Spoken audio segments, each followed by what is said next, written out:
Good day, ladies and gentlemen, and welcome to today's webcast entitled Lessons Learned After Being Acquired. Today's conversation is brought to you by the Stevens Group and powered by OnStream Media. To submit a question or comment at any time during the webcast, please click on the Ask a Question button located on the bottom of your screen. Simply type your message into the box and click on the Submit button. All questions will be answered at the end of today's discussion. At this time, it is my pleasure to turn the floor over to today's host, Art Stevens, Managing Partner of the Stevens Group. Art literally knows the PR industry at every level and in every aspect from inside out, and from foundation to pinnacle. Art knows what makes the PR business successful, profitable, and valuable. He has been valuing agencies, brokering mergers and acquisitions, and providing strategic advice for 10 years. Art is a former owner and CEO of Lobinson Stevens, a top 20 independent PR agency, which Publicis Group acquired. Art, the floor is yours. Thank you very much. Thank you. Hi, Grace. Good morning to you. How are you? Or is it afternoon here on the East Coast? Yeah. Good morning, good afternoon, all of that. Guten Tag.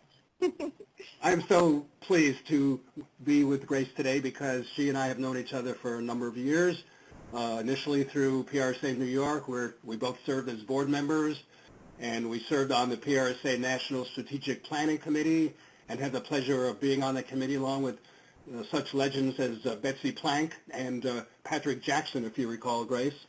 In fact, I think we once drove to Washington together for that meeting. My memory is still strong after all these years. Wow, that's a good one, Art. So, Grace Leong, who are you, Grace? Well, I can tell everybody because they probably know who you are by this time.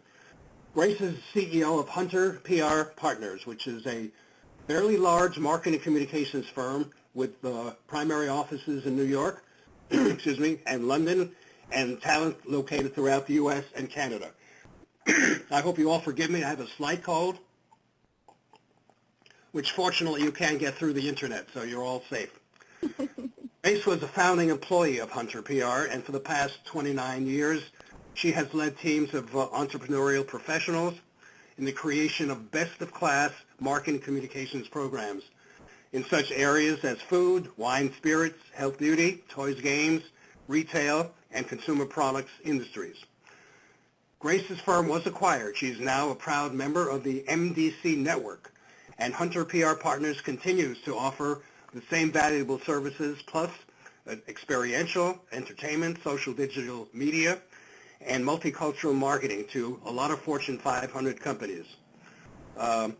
Grace is an APR. She is accredited by PRSA, and she's a member of the Arthur Page Society. And she has served the PR and marketing industry in various leadership positions. In fact, in 2016, Grace was awarded the PRSA New York John W. Hill Award for Lifetime Achievement in Public Relations. Grace is the mother of 4 teenage children, and she lives in the Garden State along with me. Not with me, but along with me in New Jersey. So it's my pleasure to welcome Grace to another one of these panel discussions, which has been put together by Compro and Faye Shapiro. Thank you very much, Faye. So your firm has been acquired, Grace. It's been at least, what, 2-3 years? How long has it been now? Well, it's going on 4 now, Art, yeah. Years, wow. Time does fly. Yeah. So I've got a series of questions to ask you based on the subject of today, kind of life after being acquired, the lessons you've learned. You're in a very unique position to answer some of these questions because you've done it, You've been in it 4 years now, and I think you have some good advice to give to people out there who own agencies and are thinking about selling and may even begin their conversations about being acquired pretty soon. So they'd like to know what life is like after being acquired.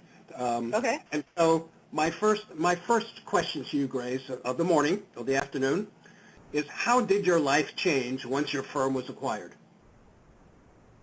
Actually, it didn't, my life didn't change. The good news is that, I found a partner who wanted me to keep doing what I was doing.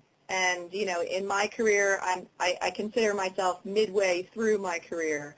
So I wasn't really interested in leaving the business, and some owners are. But the partner I found in MDC Partners shared the same values I did and was still interested in me doing what I'm doing. So I'm still doing what I did, 5, 10 years ago, even 15 years ago. I just now empowered by a larger network. They bring a lot more resources and a lot more opportunity to grow my business. So the short answer, it hasn't changed that much, actually at all. I'm still doing what I've been doing. But that's going to be different for everybody depending on what point you join a network or what point you decide to, engage with a partner and possibly transfer your business. Okay, so knowing what you know now after 4 years of having, sold your firm, in essence, to a larger organization and being a pivotal part of that organization, would you have done anything differently with how you handled the acquisition discussions? Obviously, this is hindsight, but obviously hindsight can be a good instructor to a lot of the people who are on the call today. Yeah, I think we're pretty proud of how we handled it. When we were contemplating, my partners and I, contemplating finding a larger partner who could help grow our business, we consulted with really smart people in the business who had done it before. And of course, Art, you were one of them. And you were one of my first counselors in this area, and I'm grateful for all the counsel that you shared with me early on. You taught me a lot of lessons about what to be prepared for, how to get the house in order before you even consider, looking for a partner. So I think preparation, they say this to us in school, doing your homework and getting prepped for the game is the most important thing you can do if you're even contemplating joining a network or taking on a partner of any sort, and finding somebody who's done it before. So Art, you are a guru in this space, and your early advice really helped us a lot so that we wouldn't have struggles along the way. I think the biggest learning I had when we were teeing up for a potential acquisition or partnership was, and you guys said this to me too, was, the financial house has to be in order. And when you're a young independent firm like we were, you're an entrepreneur, you start your firm, you're great at what you do in PR, you're great at client service, you might even be really great at leadership, but it's very rare to find somebody who's also good at the finance side. They're really good at all that other stuff. So you really have to bring in some more financial acumen well before you even present yourself to a partner. That's like the biggest learning. And it was a great opportunity for me. And, I was running the firm for 20 years before we even considered that. And I thought I knew the finances and I knew how to present reports. And after you try and join a public company, you have no idea of the rigor and the information that they need and how they want to present it and the timelines. And kind of going through that before you present yourself as a potential acquisition is a great learning experience for a business leader, as well as the most necessary step of everything, because that's how you become attractive to the seller or to a potential partner. Well, it's interesting you say that. You and I started out as public relations professionals, and I can say, candidly that both of us probably were good at public relations and were successful at it and decided one day to become entrepreneurial, didn't we? And yeah. So because of that, we started, realizing that, wow, it's great to work with clients, but now we're running a business as well. Right. How did you reconcile that when you worked as a public relations professional and had to learn how to run a business? Well, I'll tell you a dirty little secret that like a few people know about me is that I got into public relations. I loved it, and of course I was lucky enough to team with Barbara Hunter, one of the legendary women in the business. But I wasn't really a great PR person. I wasn't great at it. But what I found when I worked in an agency, I was good at kind of some creative work and some, team management. I'm much better at that. So I thought I was going to leave the business, and I went back to business school because I really wanted to be a brand manager. I thought, I didn't want to be the agency person. I wanted to be the client. So early in my career, I went back and I got a business degree from Rutgers, go Scarlet Knights. And halfway through my experience, I realized that, I really did love public relations. I really did love marketing as the best business function in the suite of business. So when I graduated, I went back to PR, and I said, well, I can manage a business now that I have this kind of textbook learning and apply what I learn on the business side to the practice of public relations. So I was able to kind of get that education. So for me, I had that benefit where when I did go to develop this business and decide that there was a partner that I wanted to find, I had some basic business knowledge from an MBA position. And that really has served me exceptionally well, to the point where when I see a young entrepreneur on my staff who I know in one day could easily run a PR firm, I really encourage them to get some classical business training. It really does help you when you're in a room and you're looking at your own financials and people are talking to you about balance sheets and, you know, reverse Kagers and all these kind of mathematical terms that they throw at you. It does help. And I'm not saying a full-blown degree, but there are classes where you could learn how to read a balance sheet. You know, what does a financial statement look like? What are you looking for in a financial statement? That's really helpful learning to have before you kind of introduce the concept of joining a public company or joining a company that has a bigger P&L than you. You want to really get some education in that space. So you ran your business for 20 years. You took the firm really, in essence, over from Barbara Hunter, and at a certain point you decided that you thought it was time to sell. What made you think it was time to sell? Why did you want to sell? Well, Art, we didn't think it was time to sell. I'll just rephrase that question. You know, for my particular experience, it was time to grow. For us, my partners and I decided that we had grown exponentially, you know, through all the things that all the entrepreneurs on the phone probably know. Hard work, grit, securing talent, client service, and a lot of luck, you know. But we decided it was time to grow. And for us, because, you know, we were in our late 30s, early 40s when we said, you know what, we want a boost. We want a partner who can put us over the edge. And we were really looking for international expansion. And that's really what we went to the partnership for, to grow, not to sell. Because we knew that if we partnered with MDC, they have a global network of agencies, and they helped other agencies go from a North American footprint to an international footprint. And we know that if our business was going to grow, we wanted to offer our services of PR and experiential and social and digital and influencer marketing and multicultural outside North America. But we really didn't know how to do that.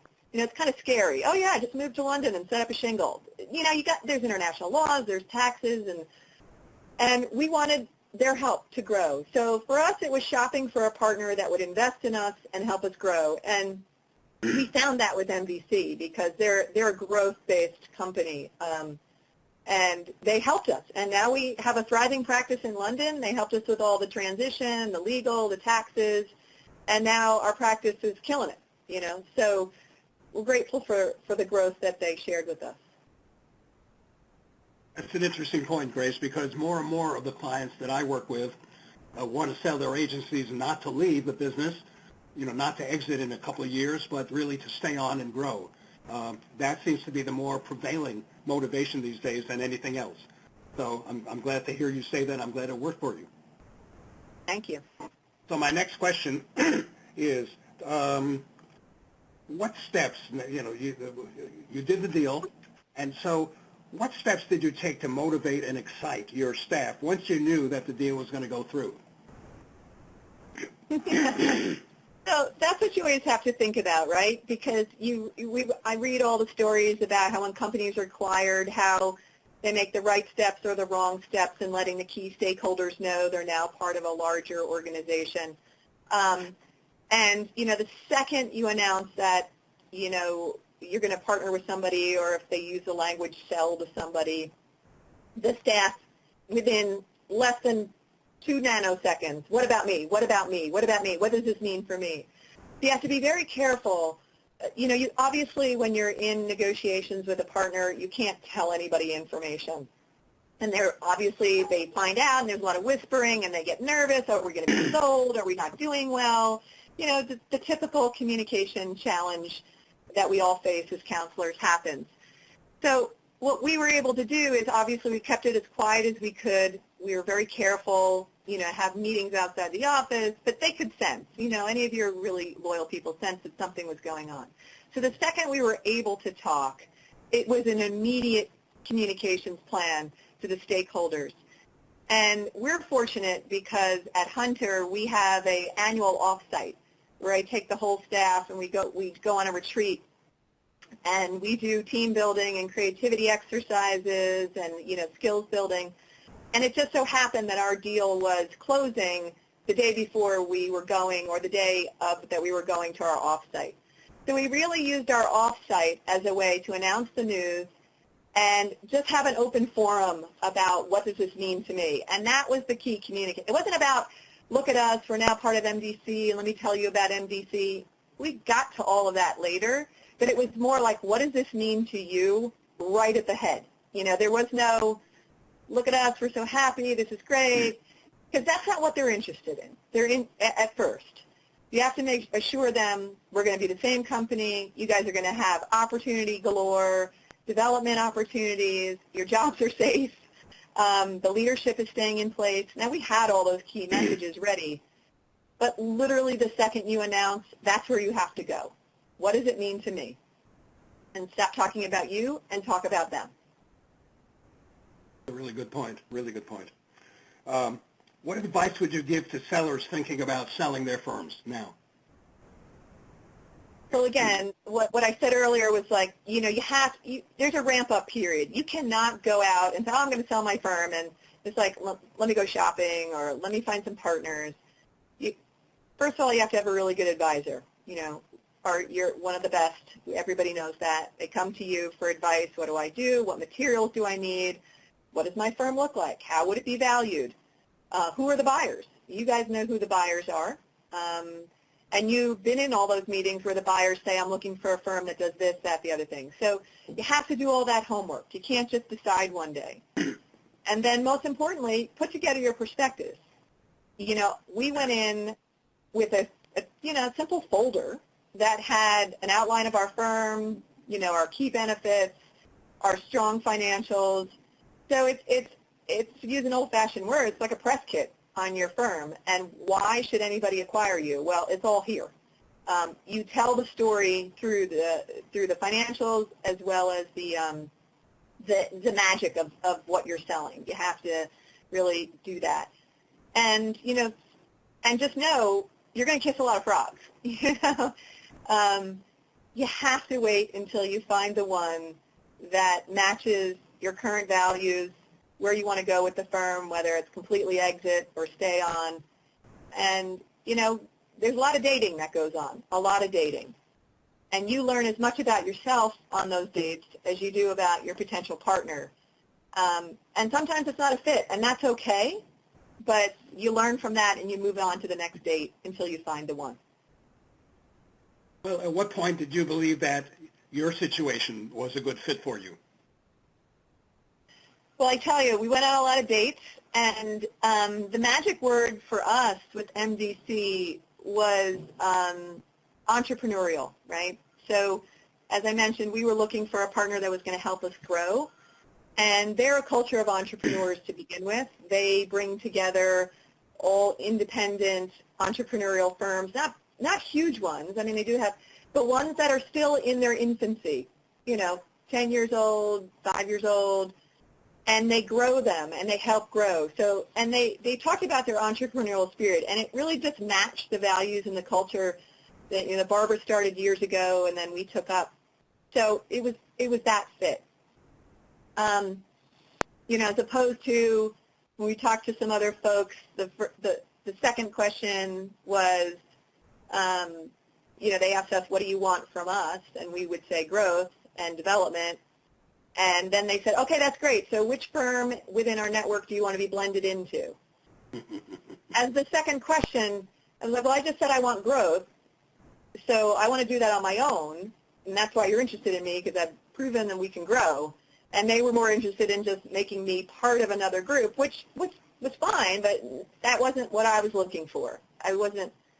So that's an important question because, if you're looking at one of the big networks, they are very interested in consolidation. We've seen that in the news right now. So be very plain with them about, am I going to be part of the roll-up or am I going to stay independent? And if I am, is it a 2-year independency? Or because roll-ups are the thing right now. You saw that. We see that in the news every day. So, and roll-ups are not a bad thing. I'm not saying there are. You know, we always look to roll up firms into Hunter, to tell you the truth. But you have to make sure you want to roll up. And if that's not what you're looking for, then then that's not the right frog for you. Move on to the next one. Okay, so was there a certain point in your discussions with them outside, let's say, of the financial negotiations that you felt they got it and that you got it? Was it over a dinner? Was it cumulative? Did something point? Yeah, there's some funny moments. I tell you, it's like dating, right? Like you can remember all your good, only the dates you really remember is that really good one that you ended up with, or all the bad ones, right?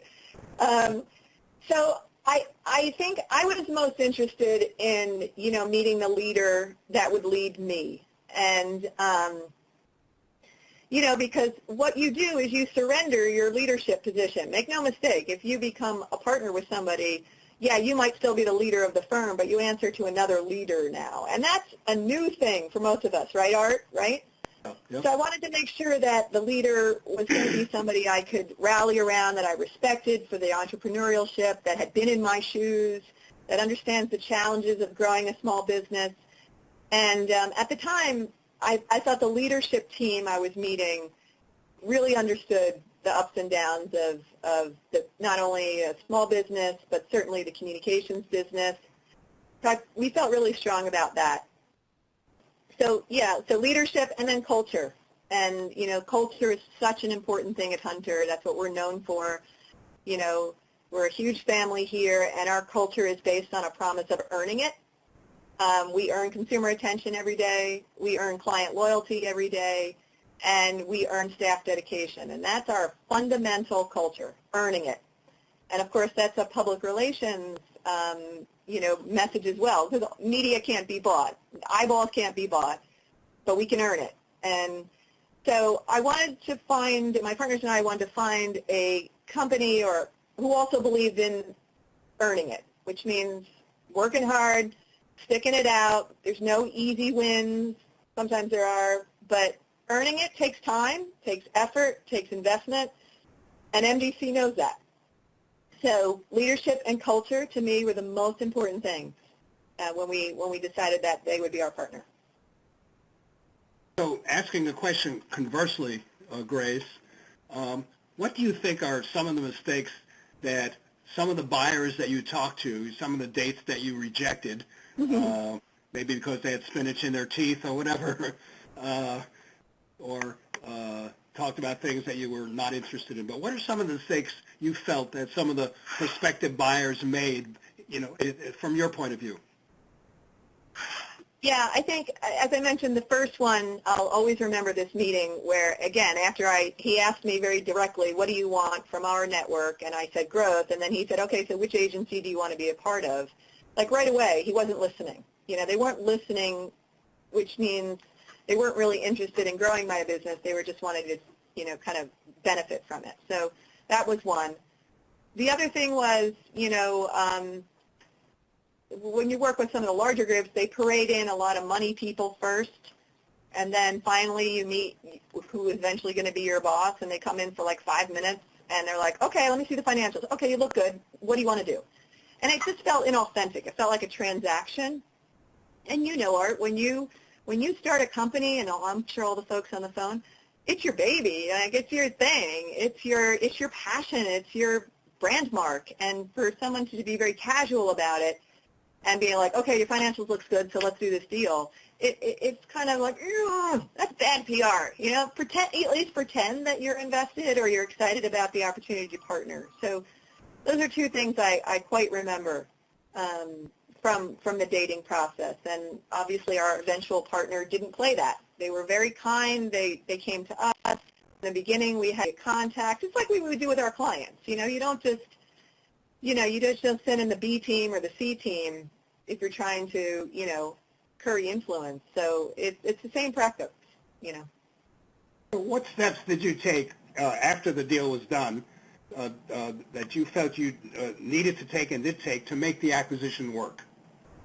Well, this is a great thing, and I keep mentioning financials because I often think that that's where, you know, sellers are not quite prepared for the rigor of selling. And, you know, whether you're a $10 million company, a $2 million company, or a $40 million company, the financials are all going to be the same. You have to present them in a way that makes sense to your partner and all the CPAs and all the attorneys who are going to look at that stuff. So we learned a tremendous amount about how to present finances, how to record finances, and we did that, you know, through the help of our counselors like you are.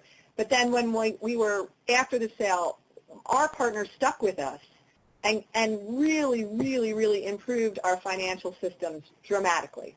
You know, I hate to admit this, but you were basically using calculators and slide rules. But when they came in, we immediately, within 1 year, became a sophisticated financial reporting company, thanks to the education they shared with us. I mean, it's an onerous process when you're part of now a public company and you haven't been before. But after about a year of learning a new process, we know we're a better agency because we're tighter, we have better forecasting, we have better budgeting, we have better tools, we have better procurement operations. All of that has dramatically improved how we do our work and how we can have more time to service our clients. What do you think, what were some of the factors that you think persuaded the company that acquired yours that you were absolutely the right fit? In other words, what steps do you feel you took prior to the discussions that made them really excited about your firm? Yeah, I think we have a pretty good reputation, and our client list is pretty remarkable, I must say. You know, I'm pretty proud of the fact that we have some of the oldest relationships, or say legacy relationships in the business. We founded this agency in 1989 with one client, and that was the Tabasco pepper sauce brand, the McElhaney Company. And they were Barbara's client since the 1950s, and we kind of brought it over and established the company with the help of the Tabasco family, the McElhaney family. So we've been working for them for 30 years. You know, 3M, 25 years. Kraft Mondelez, 20 years. You know, like Diageo. We've had so many legacy clients, and when any suitor took a look at our client list, they're like, oh my gosh, how do you do that? That's what we want to buy. We want to have these great brands. We don't have a consumer agency that has such deep relationships with clients. And after all, you know, if you have a strong client base, you can have a strong business. So they were most attracted to that. And then secondly, I think, you know, the reputation that we had as a really good employer and a place where young people can not only learn, but become entrepreneurs themselves. I mean, we're very, very proud of that. And I think those two things combined, you know, strong business with clients and strong reputation with talent. What else do you need, you know, to run a good PR firm? So I think we work on those every day. I keep saying our mentality here, our mission statement, our philosophy, earning consumer attention, earning that client trust, and earning staff dedication.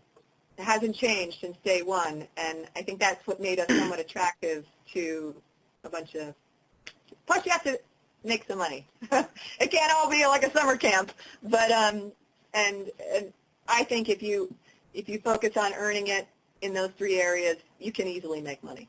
You just have to stay true. So what advice would you give? I know I'm asking this in a different way from before, but what advice would you give to an agency that would like to sell its firm for a variety of reasons, one of which, of course, is for growth, and in some cases, you know, as an exit strategy and the usual considerations that agency owners have when they're thinking about, you know, selling their agency. How do you think, given your experience, how do you think an agency founder and CEO should best prepare for putting his or her agency, you know, on the market and being assured that they would get a good hearing? Yeah, and I'll come back again to knowing why you're selling. You know, if you say you're if you say you're selling for growth, but you're really selling for exit, you're fooling yourself and you're going to be disappointed. So understand why you're selling. And all of those reasons are good reasons, whether it's growth or to exit or, because you don't feel like you can do it on your own. Just be very true to why you're selling, because then the whole process and then after the deal is done will be what you want. Don't pretend that I'm selling for growth and I really want to be out of here in 2 years. That's be true. Be true to what you really want from this deal. Secondly, all the financials. You have to have your financials in a super duper order, and they have to be right, and they have to be presented in the way that your potential partner wants to see them, and you're going to need help. If you're a small firm, like, when we sold, we were probably, I don't know, $20 million, $40 million, I don't even remember, to tell you the truth, but I don't know, something around that. But whether you're $2 million or $20 million, you have to know your financials, and you have to present them in a way that really shows the business. And don't try and hide anything, because they'll find it. And then finally, and Art, you and I have talked about this a lot, is know that, I started this business with Barbara. She was my boss, and then for 20 years I didn't have a boss. Know that you're going to have a boss, and be okay with that. And a lot of people who have their own firm are not used to reporting to somebody else. And you can say, oh, no problem, I'll report to somebody else. But after being the king of the kingdom for so long, you really have to understand that you're no longer the king, that you're part of a kingdom, and you have to be okay with that. So if there's a decision that comes down from HQ or from the emperor, you've got to follow. And that's hard for somebody who hasn't, had a boss in a long time. So really understand that that's going to be part of your new world and embrace it. Because if you rage against it after the deal is closed, then, it's not going to be pleasant. So this is a two-part question. One is, given what you just said, what steps did you take to make the acquisition work? And what did you consider to be the most difficult part of the transition from independence to having a new parent? Yeah, I mean, what we did to make the transition is, we had financial advisors. We had, we stared at our business and created the story, really strong story about the business. We created that prospectus I told you about. I mean, we're PR people. We know how to present a story. So everything from the financials to how well the business is, the personalities and the characters within the story are very important. I made sure that our partner met key players so they knew who was part of this story, because after all, what do we sell? We sell human capital, and we sell people's energy and effort, and that's part of what you should share with your potential partner. So I think that was really, really key to our preparation of how we, made ourselves a strong contender for these partners. And Art, what was the second part of that question? I lost track, sorry. Well, what do you think was the most difficult part of the transition from independence to having a parent? Yeah, definitely for us was the fact that we were an independent company. We didn't have to report our earnings on an earnings calendar. We weren't listed on the street, but now we are. So, the financial deadlines that we had to understand and comply to in the first couple of months, we had to change our whole system. And that was a bit of a culture shock. When you're dogging your team, timesheets, got to have them in. Hey, expense reports have to be in. And all of a sudden people are like, well, wait a second, what's the rush? Like, we used to have a few days. But now we're run on serious financial calendars. And that was a bit of a culture change for Hunter, because we never really had to close our books for any reason other than, April 15th when taxes were due.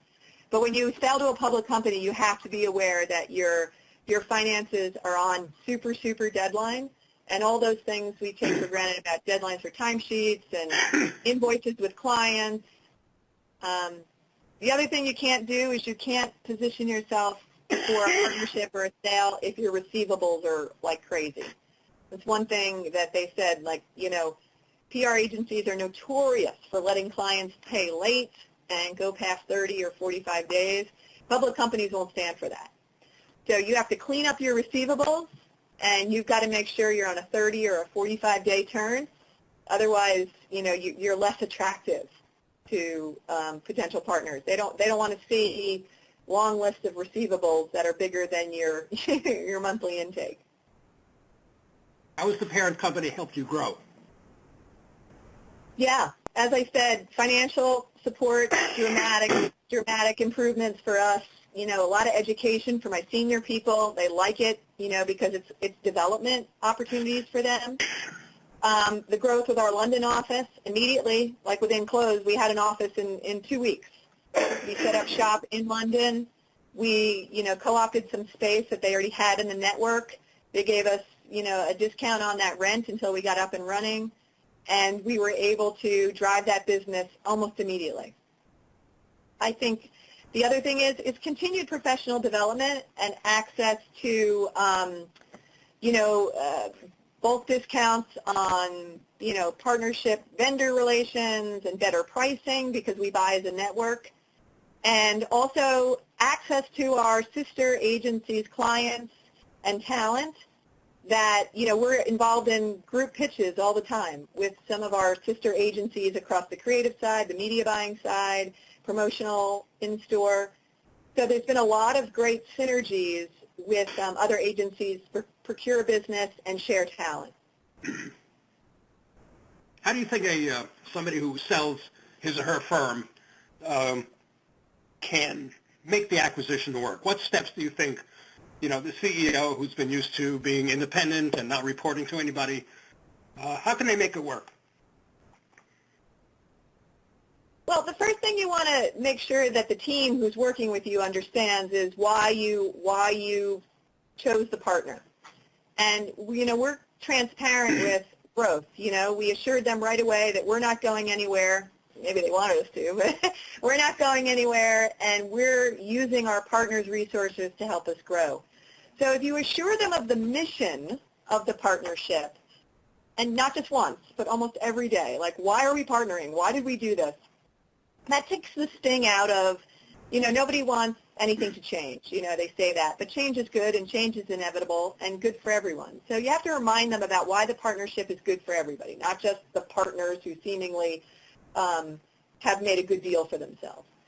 The other thing is, again, be very realistic. You now have a boss who's going to help you drive your business. You ask them to help you grow, and sometimes they'll make decisions for you that they know is in the best interest of growth, and they might not match with what you think, but you kind of have to go with it because you signed up for it. You signed up for their help with growth, and their ideas need to be recognized and listened to. It's their company too, right? And, and then just do what you've always been doing. Do a great job every single day because you built a business by doing that, and you became attractive to somebody else by doing that. So don't take your foot off the gas. We don't want people to say, oh, I sold, I'm checking out, it's not my firm anymore. I think I work harder now than I did when I was independent. Now I've got something to prove. I want to prove to them that I'm a great partner, and I'm grateful for the resources, and I'm giving them a return on the resources they've given me. It's an exciting new opportunity for an entrepreneur to show somebody else, another entrepreneur, how successful you can be. So to me, it's a great new challenge. So just a word here to our participants. By the way, you have an opportunity to write your questions, type in your questions on the screen, and I'll be happy to present your questions to Grace anytime you'd like to set up a question for her. So while you're doing that, on people on the line and on the call, how much control do you think a seller should have on the business after an acquisition is completed? You seem to have a pretty full control, and while you have constraints and you have somebody to report to, including the necessity of presenting timely financials and acceding to the requirements of being a public company, how much control do you feel a seller should want and maintain? Well, I think it comes down to, first of all, why did you sell? Were you looking to exit and kind of ramp down and leave, or are you looking to grow the firm and stay a part of it? So that kind of determines how much control you exercise or are given to exercise. In our case, since we were growing, we were partnering for growth, I pretty much still have all the control I had before. And how do I have that control? It's because I earn their trust, right? I deliver my numbers. There's no big problems down here with staff or legal or tax. You have an obligation to earn the trust, right? So keep doing what you're doing. You sold a successful business, so you must know what you're doing. So keep doing that, and then you earn the trust, and then you earn the control. Because if they feel like it's out of control, they're going to seize the control. So, and that means giving in. Like, they might have a good idea. I can think of one idea I wasn't so happy with.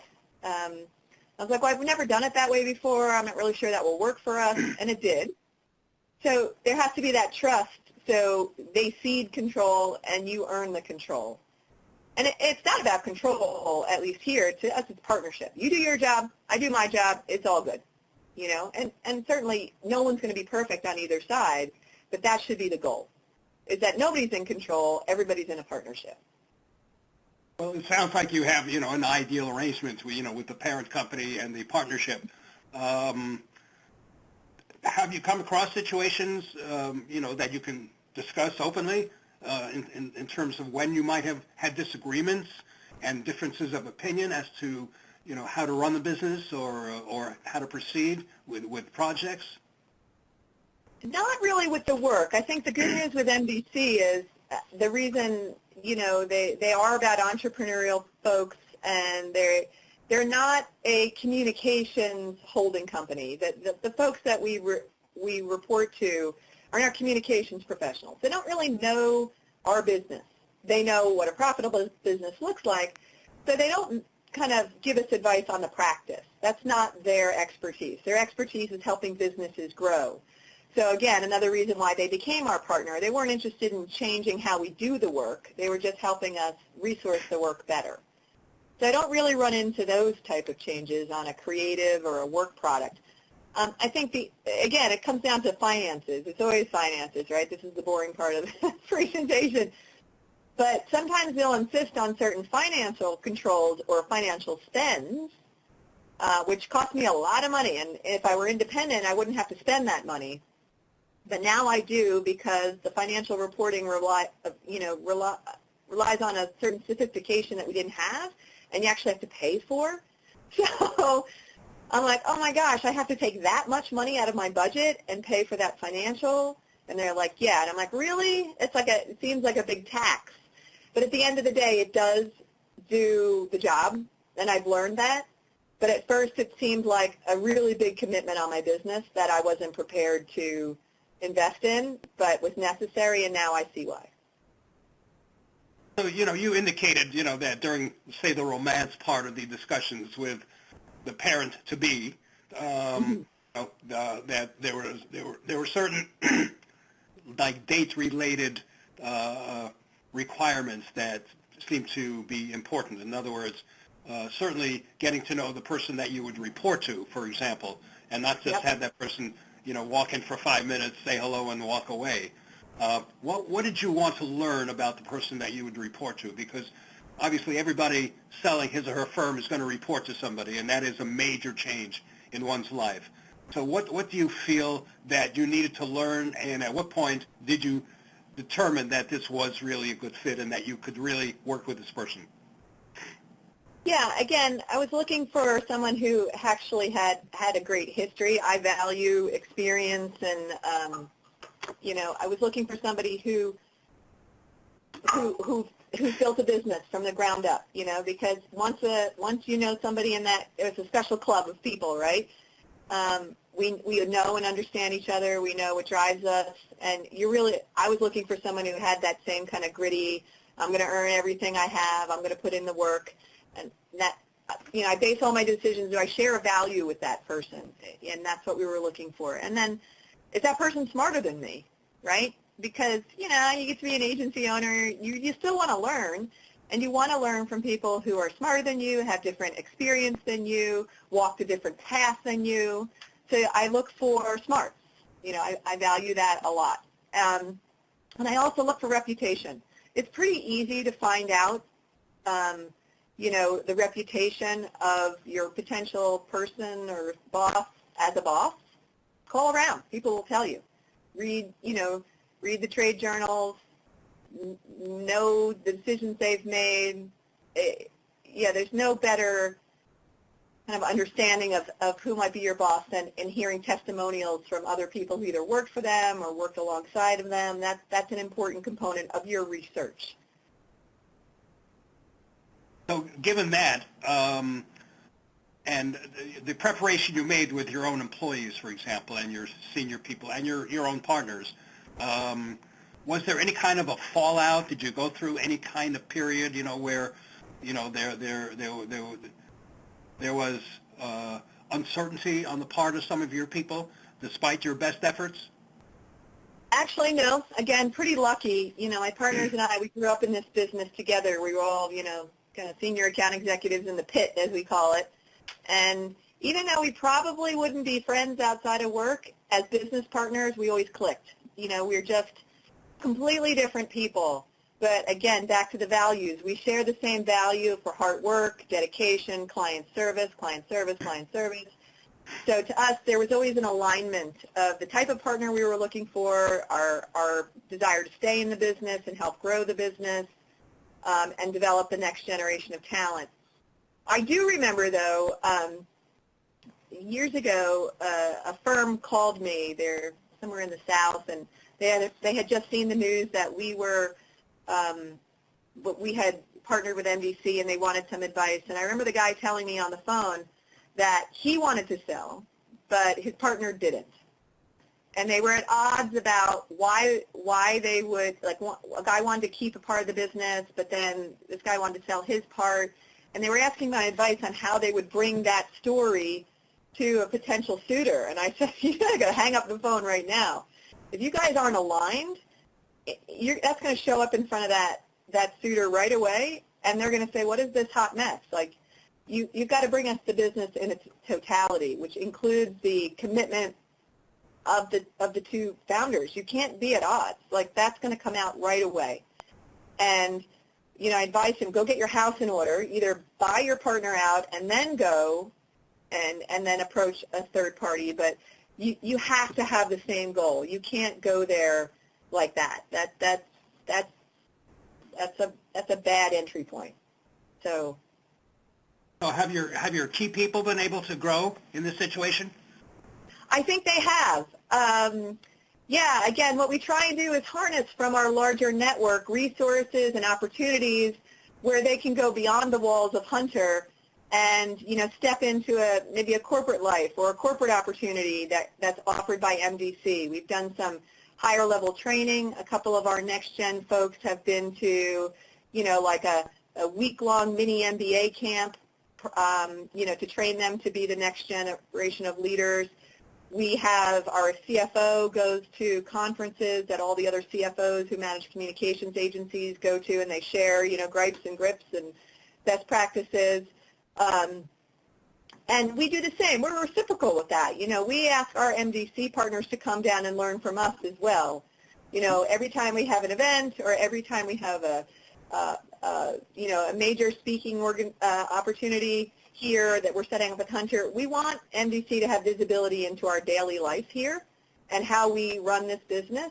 So we invite them in as much as they share with us. It's, again, part of that two-way communication that's so important to an ongoing, strong relationship.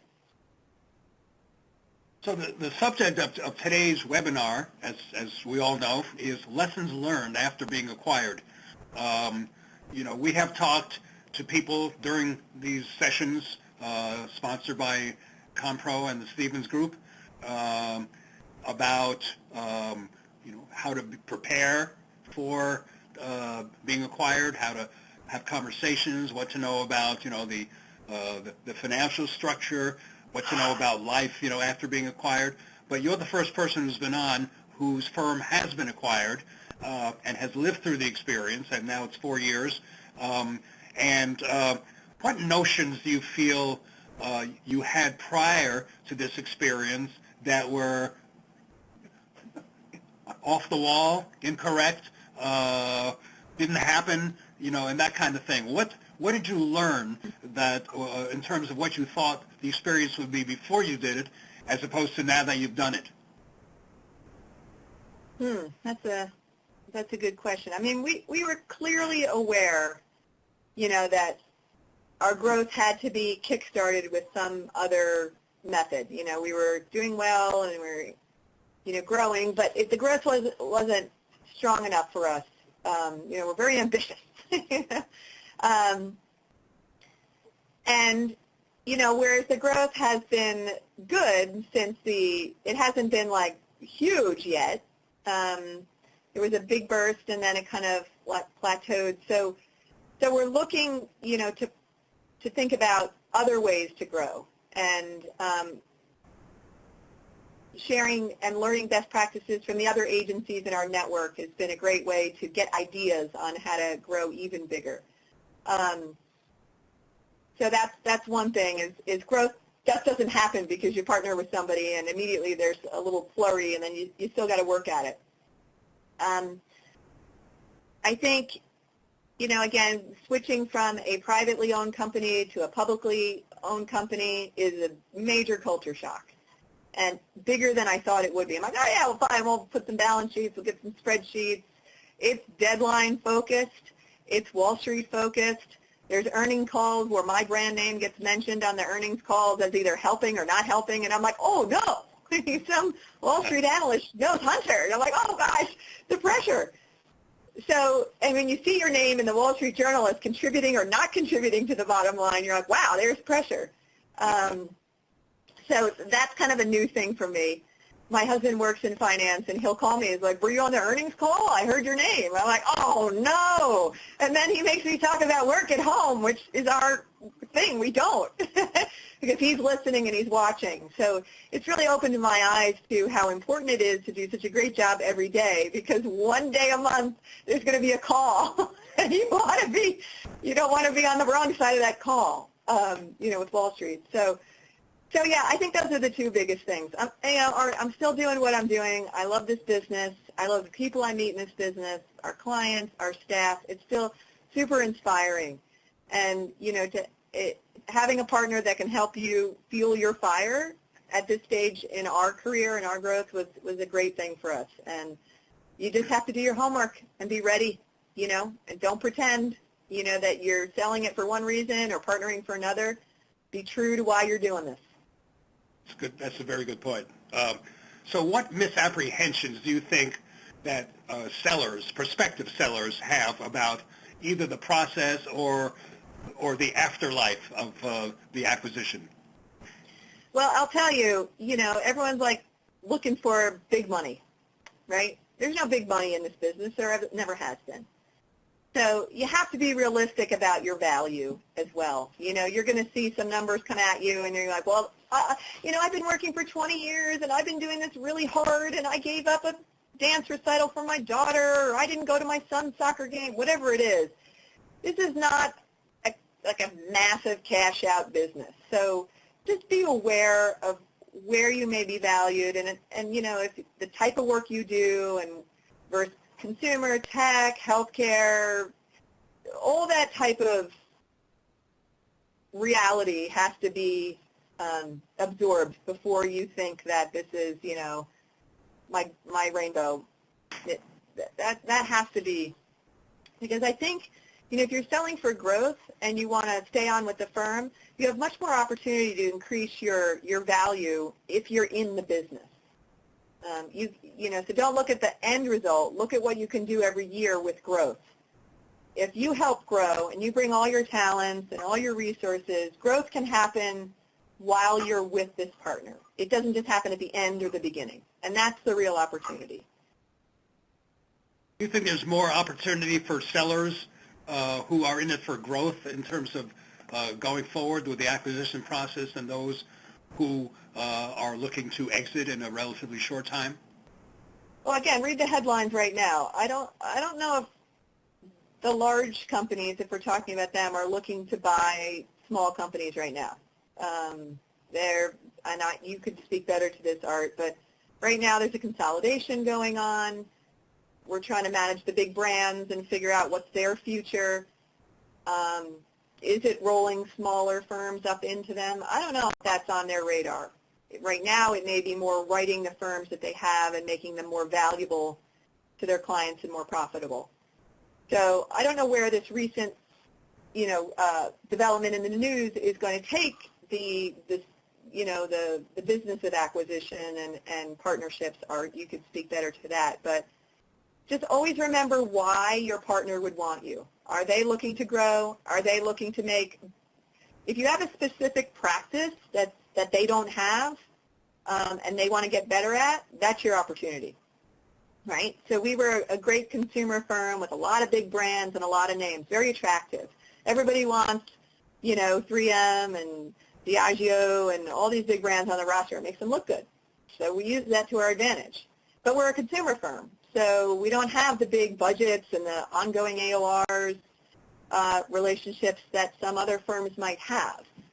So be realistic about that, and then, make sure that, what you're getting out of that. You're not looking for that windfall. Windfalls are few. I don't know if there's any. But. Well, that kind of ties into, to obviously my current experience in working with many firms interested in selling, around the country, and that is niche has become that much more important in terms of the focus of their practice and what they can offer, to buyers. Size is a factor, of course, depending upon the size of the buyer. Geography is a factor. And, of course, management. Good management is always a factor, in the interest that any buyer might have in a public relations firm. And in your case, your firm was a very well-run firm. Thank you. Kudos to you for that and your partners, whom I obviously know well. But obviously, the management of your firm was certainly of great interest to anybody that had been interested in your firm, and certainly to your present parent company. Yeah. Thank you. Yeah, I agree too. They don't want, if they're going to partner with you, they want to make sure you know how to run a business, you have clients, you have contacts, you have the loyalty of your staff. Again, that's all part of getting your house in order before you present yourself. They want to know that story too, because they're trusting you to make money for them. And, you have to earn that trust. So, Grace, my final question to you, as we're running out of time, and we've had a good hour's conversation, and I know the participants in this webinar appreciate it. I certainly appreciate it. You've been extraordinarily substantive in your responses.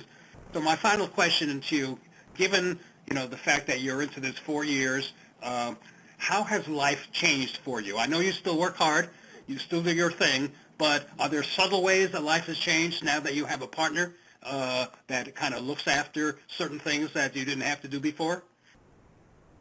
Well, beyond the finances, which I keep coming back, that's not been a subtle change, but it's been a life change, and certainly an exciting one, bringing me back to my business school roots.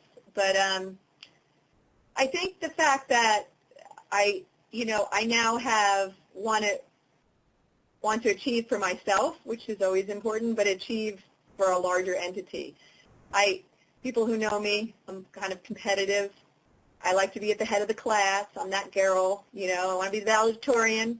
I want to always want to be the first one there. That's kind of my brand. I'm a very, and I want to do well for somebody else. I've done pretty well for myself and my partners for a long time, and it's exciting now to try and do some well for somebody else and do it in a way that helps them, but also makes me feel like I'm at the head of the class. I want to be the best agency in the MDC network, and my staff knows that, because I want that gold star.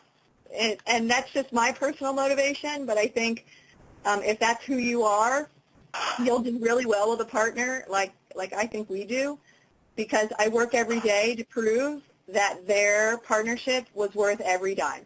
And to me, that's just who I am. That's how I get motivated. It's like a brass ring, I like to reach for it. And I think that's why my life hasn't changed, because it's fun for me to do that. It's a big game. It's fun. Grace, you've given some great advice to our participants. Clearly, you are a leader in our industry. You always have been. I'm proud to know you as a friend and colleague. I'm proud to have been a part of your life, and I'm proud to have been part of the public relations industry. I know you and I share that feeling about giving back and loving what we do and loving the work that we're engaged in. So on that note, I would like to thank our participants today. I'd like to thank you, Grace Leong, head of Hunter PR Partners, for joining us today. Thank you to compro.com. And this is Art Stevens, chairman of the Stevens Group, signing off. See you again soon. Thank you, everybody. Okay. Have a great day. Have a great day. Thank you, Grace. Okay, bye. Bye. Thank you. This concludes today's webcast. We look forward to seeing you on future events brought to you by the Stevens Group.